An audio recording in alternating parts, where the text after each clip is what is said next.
Hello and welcome back to Prism and Company. My name is Colin, and on the docket today, the Wild Unknown Archetypes. This is part 1 of 6 in a series that I am doing on each and every card in the deck.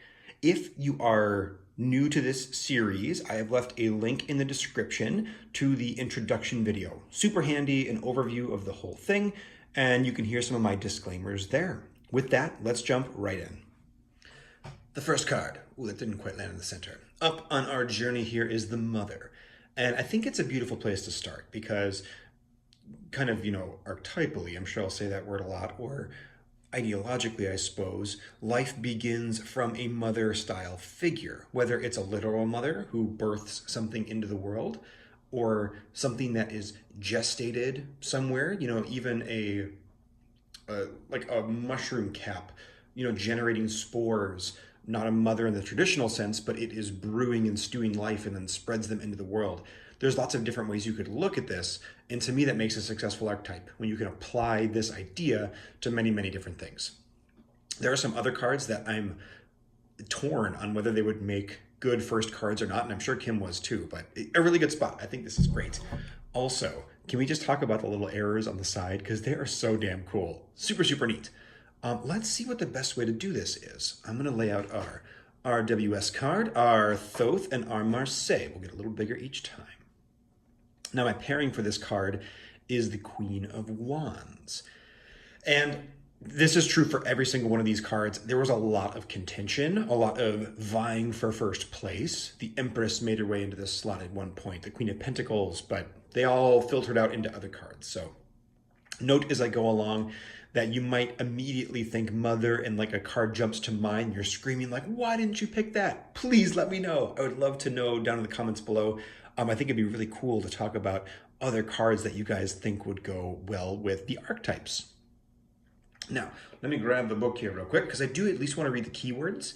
Crane calls the Mother card the Great Mother, the Feminine, or the Source. So we have, that kind of big picture idea of where things are coming from. And for our tarot card association here, the Queen of Wands, there's certainly a motherliness to a queen. She could give birth, for example. And also, Wands feels very generative to me. It is fire, it's very active. So giving birth to something felt like a fiery version of the mother. And not even so much the kind of person that a Queen of Wands might represent, but just that idea of creation via action. I think it's a really neat correspondence and a cool way to start off. All right, with that, let's jump into card number 2. The Father. Our keywords here are the Great Father, masculine, and the Protector. I think Kim might have some issues with masculinity because that description in the guidebook skews really fast into some tough territory. And I don't know why father archetypes always get such a bad rap in the tarot community. Like, I've seen so many people who are uncomfortable with, say, like the Emperor card or the Hierophant. They're always painted in these very negative lights, but she definitely talks about some of the good qualities of it too, which I appreciate. I chose to pair the King of Pentacles with the Father. We have this very stoic view of the Father through Kim's eyes. It is the person who kind of protects and shows you the way, but also is a little bit standoffish, kind of a person that we view as like a king at first, and then we realize is a human.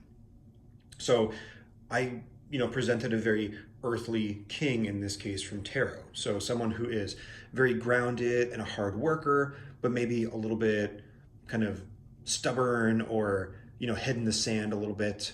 This horse, for example, is looking down at the earth while the king wants to move forward, and it's a little bit like stuck. So it represents some of that nurturing, growing aspect, the kind of protectorness of the Father. Again, see like the shield here and the weapon, like this father could mess somebody up.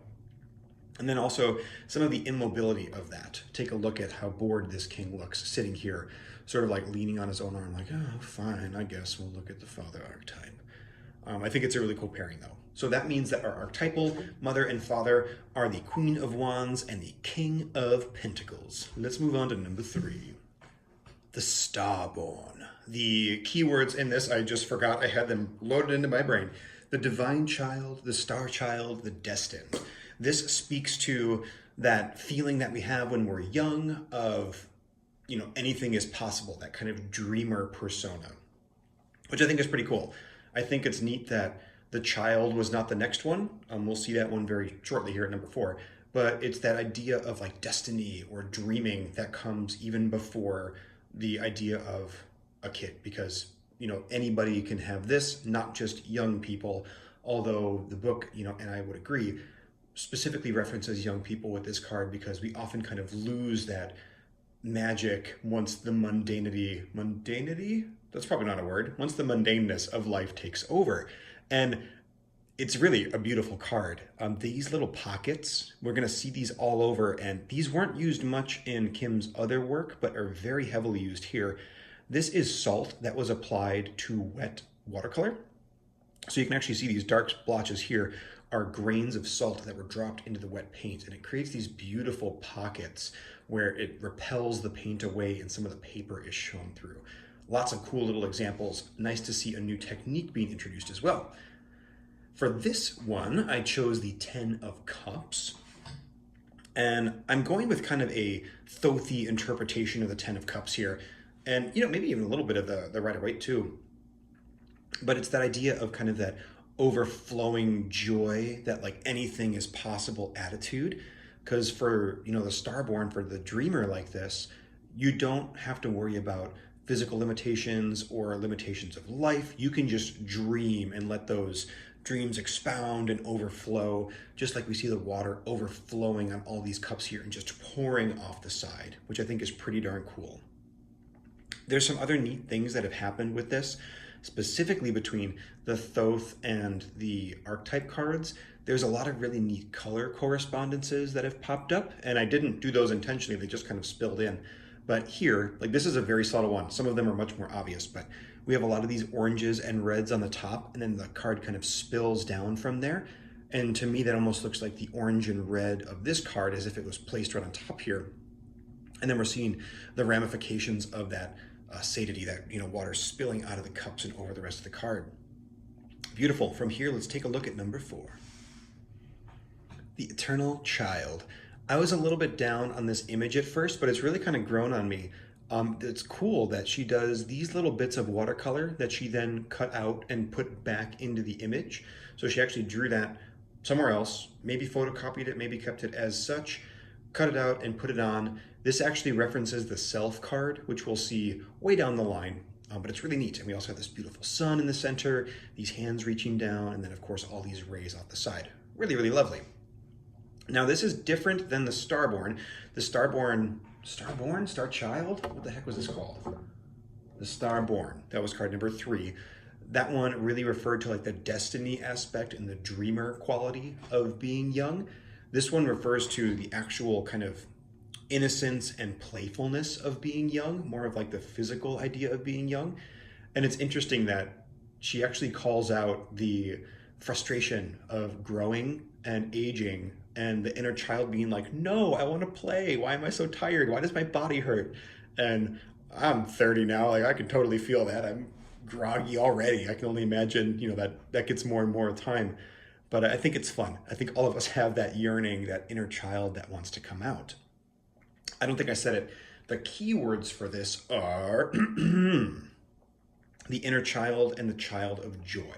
Definitely speaking to that, again, fun part of being a kid. Now, I chose the 2 of Swords for kind of a whimsical reason here. I almost imagined a kid playing with a sword and another kid coming up and him or her saying, here, play with me, and handing them another sword to go along with it. And then they kind of clash. And, it's that kind of like playful, childlike attitude. She also calls out how everybody loves the eternal child. Like people want to have friends and play and, interact with people. So that idea of like passing a sword to play is fun to me.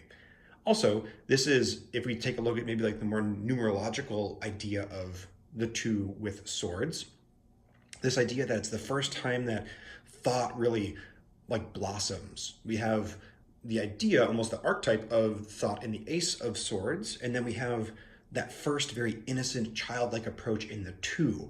It's not fully formed yet. It's not overbearing like, say, the 9 or the 10 might be, but it allows you to just like get some ideas out there and just be excited and overjoyed in some ways. Let's take a look at number 5. The orphan, the wounded child, the beggar, the abandoned. Those are the keywords that Kim uses to describe this. And this is a very successful use of collage to me. We can see this hand has been cut out of the background very roughly, and that roughness often irritates me in this deck. But here, it's almost like a subtle hint to the source here. We have these lines, or the dots, excuse me, that have been drawn over the top, so they very clearly create texture over the top of this thing that's been cut out. And she also continues the image on with negative space here, just white, but the illustration kind of carries it back, almost making it look like this unformed thing that has reached into the photograph and then finds its form and its value on the inside. Super, super nice. Also, this rose down here is very poppy and beautiful against all the black and white. Kim talks about the orphan as being that part of us that feels lost and isolated. She likens it to modern living, where, like this. I'm talking to you through YouTube right now. I'm talking to my iPad just by myself in my room instead of having real, actual human conversations with, alive people. Not that you're not alive, but I'm just talking theoretically to someone who might listen in the future. Hopefully that came across. I know you're alive, and I appreciate you being alive too.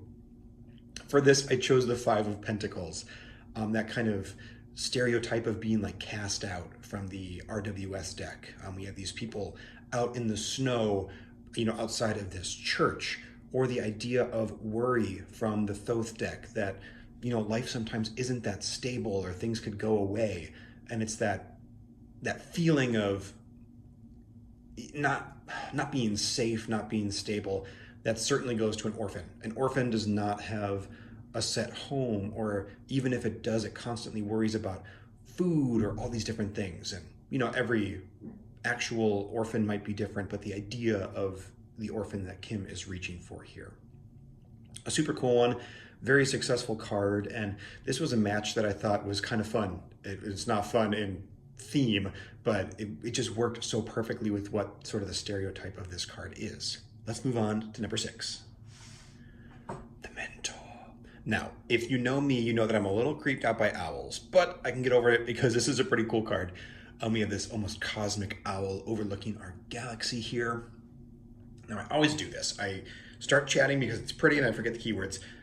Kim Crone calls the Mentor the teacher, the sage, or the guru. And she has this very cool analogy about information or knowledge being this great like cosmic waterfall that pours onto us. And the mentor is the person who holds back the water and just lets it trickle on. So I almost imagine this great cosmic owl taking on all of this, immense information and knowledge and protecting this budding nebula from its onslaught, which would just completely wipe it out if it just careened right in. The card that I picked for this is the King of Cups. Now we have the King, who is very sage and wizened, and we have cups for that idea of the cosmic waterfall. So not even leaning so much into what the cups normally means in the King here, for like the water element or emotions or any of that, but literally the water of this cosmic waterfall pouring on, and the King being powerful and wise enough to stop that onslaught as it comes on. Excuse me, I think it's totally cool. I also like this King reaching up to this cup. So he is kind of gathering this information as it starts here. And, we can see these waves crashing in the background. And he is preventing all of that from coming down. He is like reaching up to stop the information flow so it can just trickle down to the students on the bottom. Kind of a neat little correspondence between the two. Beautiful card, fun correspondence. Is that weird to say that my own correspondences are fun? If it is, I don't care. We're moving on to number 7. The Poet. I have a great fondness for this image. I think it's really, really cool. We have this, dark, shadowy area with hands emerging from it, holding this glowing sphere. And then from the darkness itself, we have these birds flying off into what looks like maybe a sunrise or a sunset. I did it again. I'm going to the book. Okay, I'm going to stop doing this. I probably won't.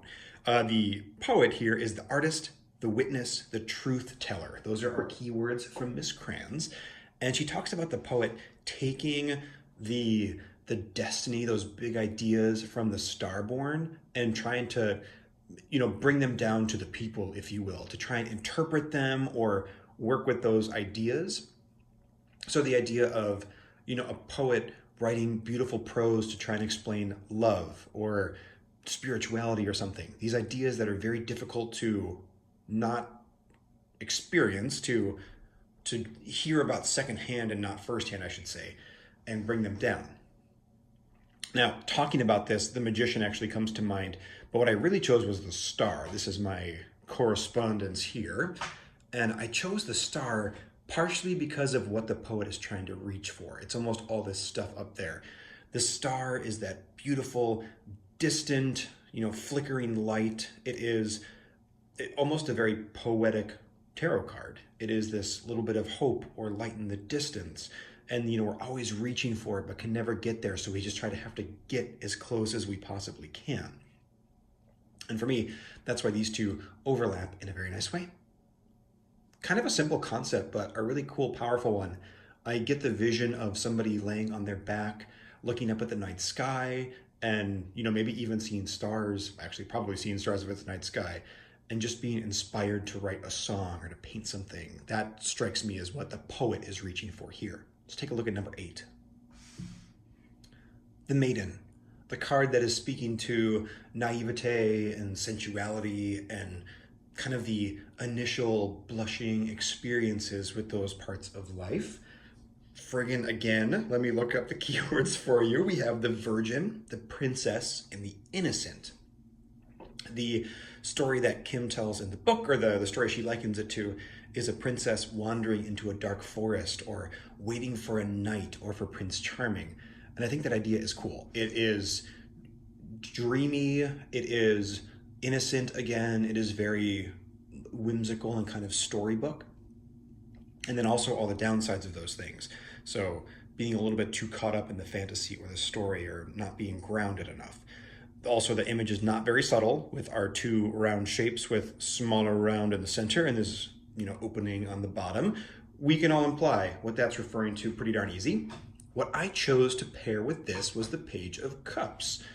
And I'm leaning a bit more into the Page of Cups, as I've heard some folks describe it as kind of the initial beginning stages of something as the page, and then cups referring to emotion. So that idea of like the young princess who's full of love and wonder, but isn't experienced enough yet to know the hardships that might come with that or the real world ramifications. Very neat. The card itself is very beautiful as far as colors go. This is an example of like, why are we so rough around the edges with some of these trim jobs on the collaged elements? That's what I'm looking for. That could have easily been cleaned up. It just seems kind of hasty, especially on top of the really beautifully rendered background. Either way, I'm not 100% sure. It is what it is. Things like the paint not getting all the way to the edge, that I totally love. Let's take a look at number 9. The hunter, the seeker, the pursuer, the predator. Nailed it. The hunter in Kim's book is all about the person who is going out to find something. They're on a quest. They're on a mission. You could almost imagine the hunter as the prince looking for the maiden.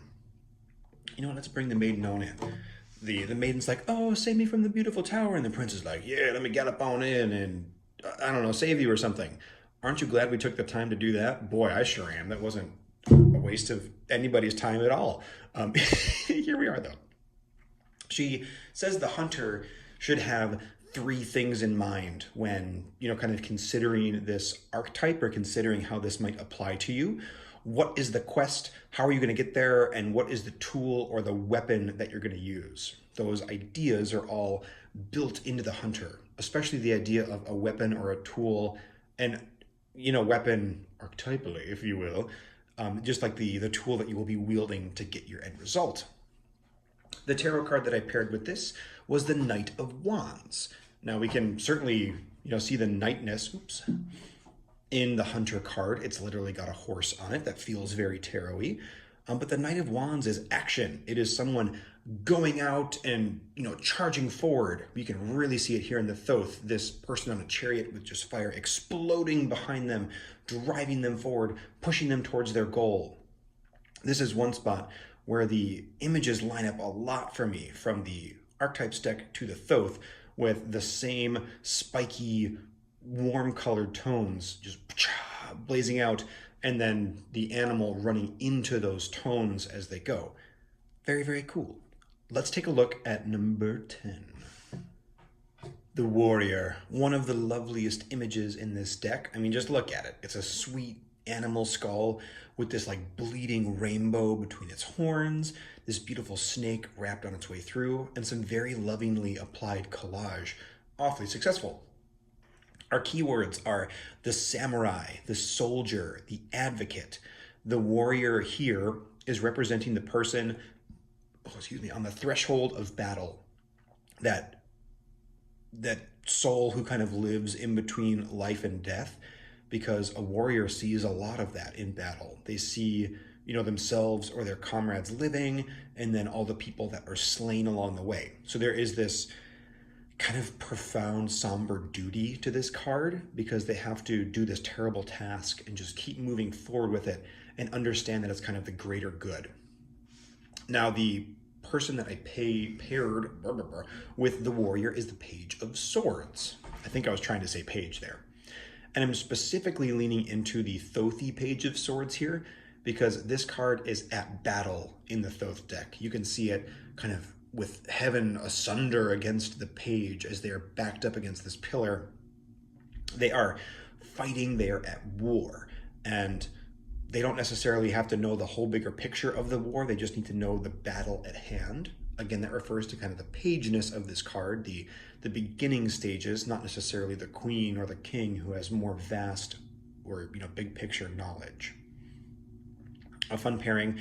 This card really speaks to me. I think it's an interesting way to look at somebody as having kind of somber duty that they have to do. Especially, I don't like saying duty. Can we come up with another word here? A somber task, their mission, their quest. And the warrior just needing to kind of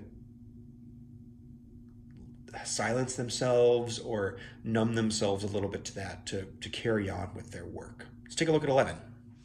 Ooh, let there be light. We have the Queen. Now the Queen is, I just had it.